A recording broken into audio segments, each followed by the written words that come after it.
We know that if we take flour and yeast and water and mix them together, we need a little sugar to catalyze the chemical reaction to make the dough.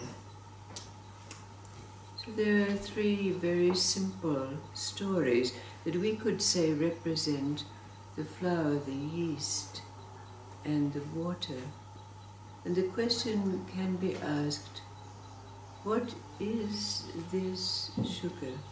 What does it represent in the process of taking in these stories and mixing them together?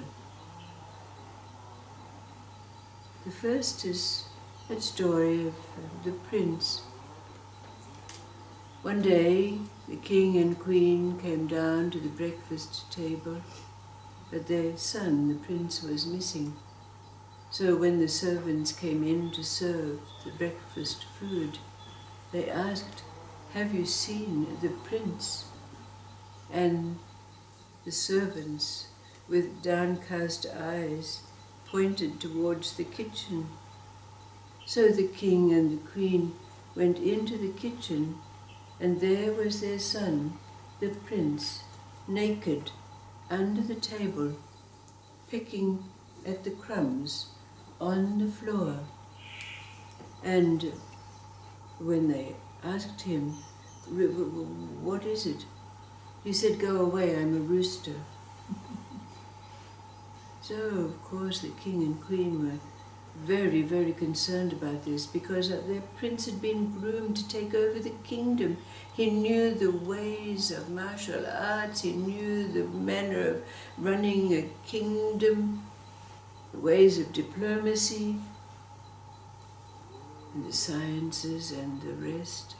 So they called physicians, they called soothsayers, they called magicians of all kinds, and none of them could bring the prince back to being a prince and fulfilling his princely duties. But one day an old wandering sage came by, and of course he heard, it was whispered around all the kingdom about what had happened. So the wandering sage went to the king and he said, "Give me a few days with the prince, I can solve this for you."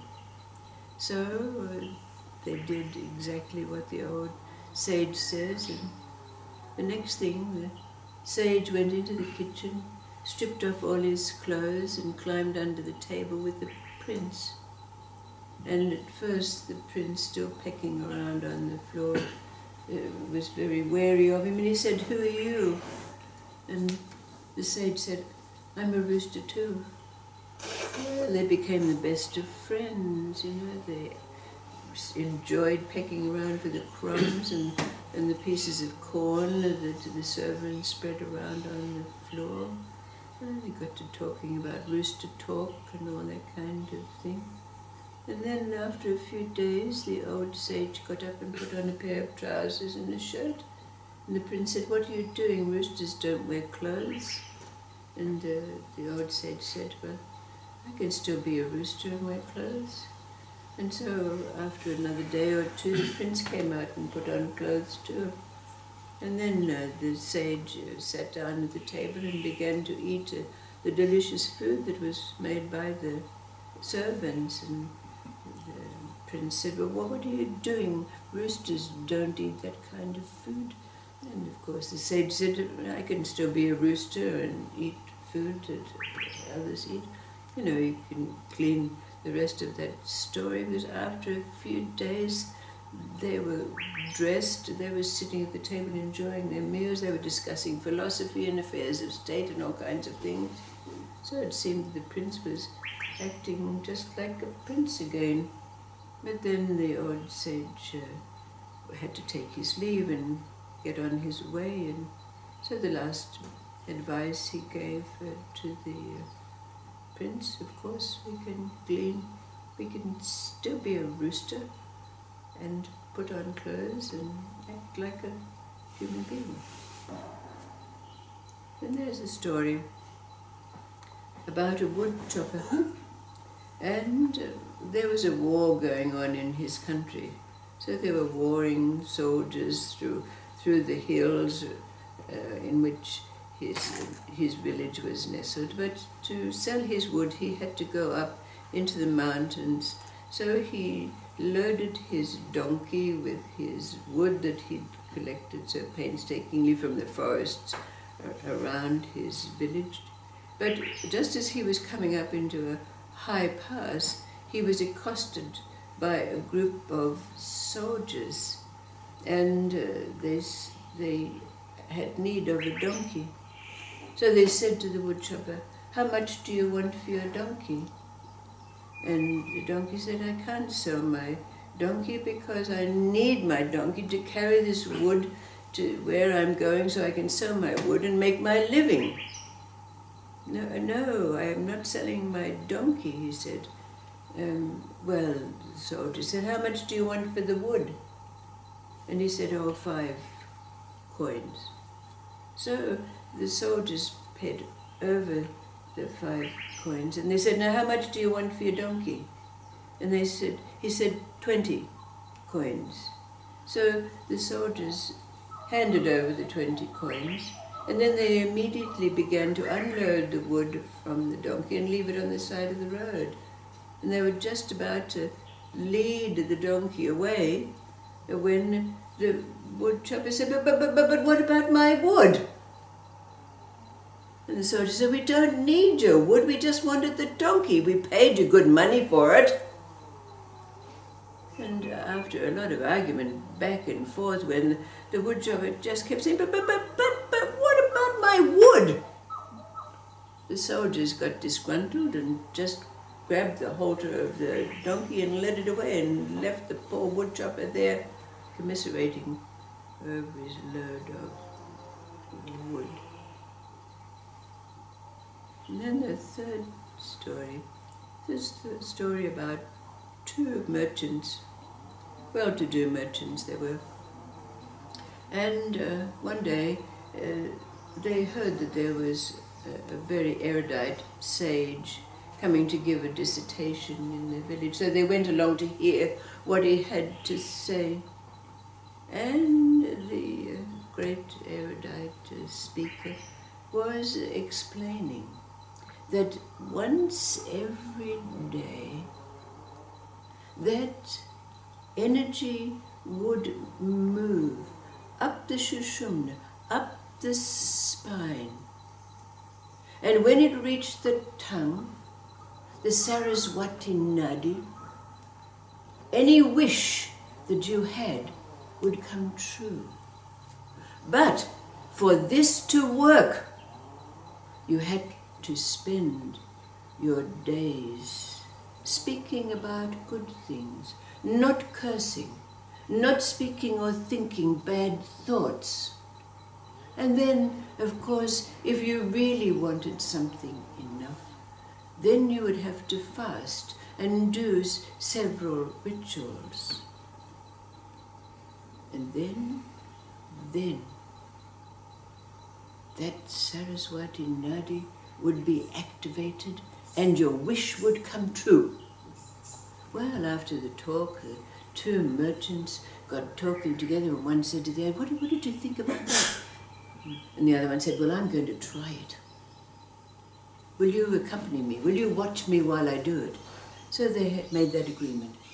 And for 2 weeks, this certain merchant ensured that he only had good thoughts, that he only spoke kind words.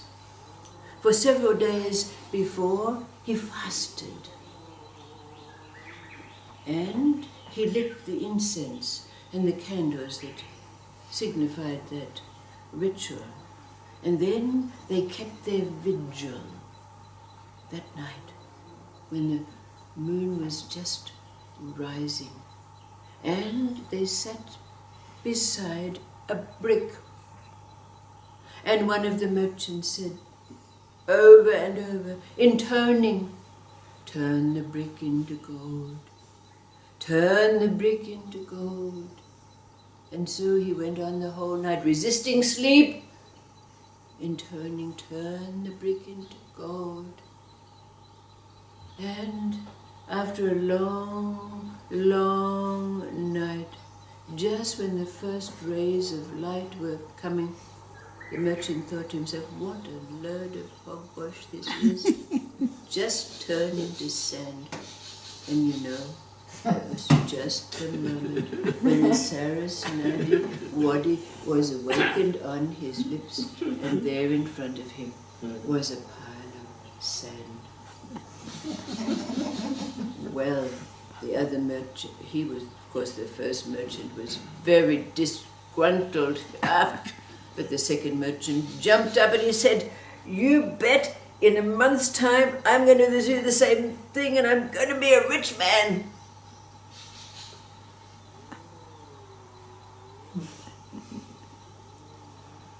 Flour and yeast and water. What is the sugar that we bring to whatever experiences we have?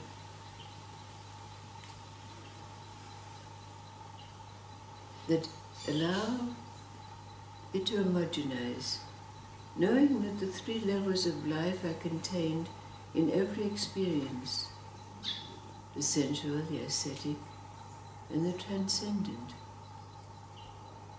They're in every experience because that's where we are.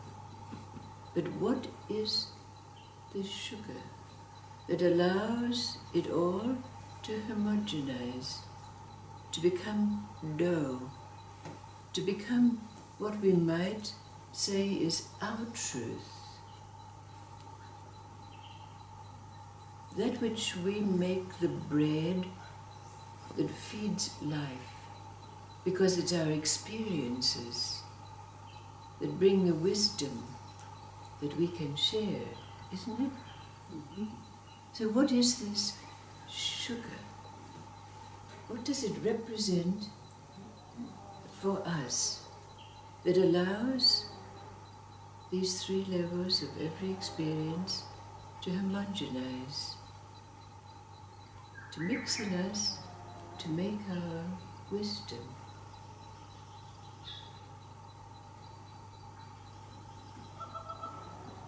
What is our sugar that we bring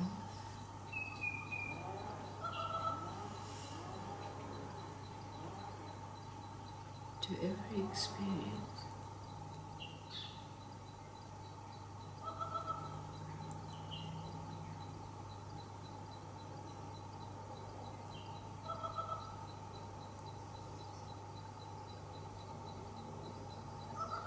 I'd say there's space. Space. Right. The space.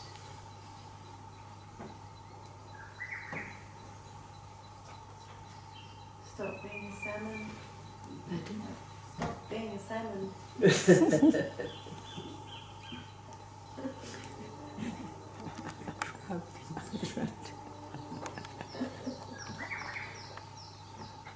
We know its qualities, don't we? There are things that are there, non-judgment, not imposing anything on you, isn't it? Mm-hmm. What is this We're sugar? talking about presence again. Really? Now, it's being in the now. Yes, absolutely so. And it happens naturally, doesn't it? Mm. They mix.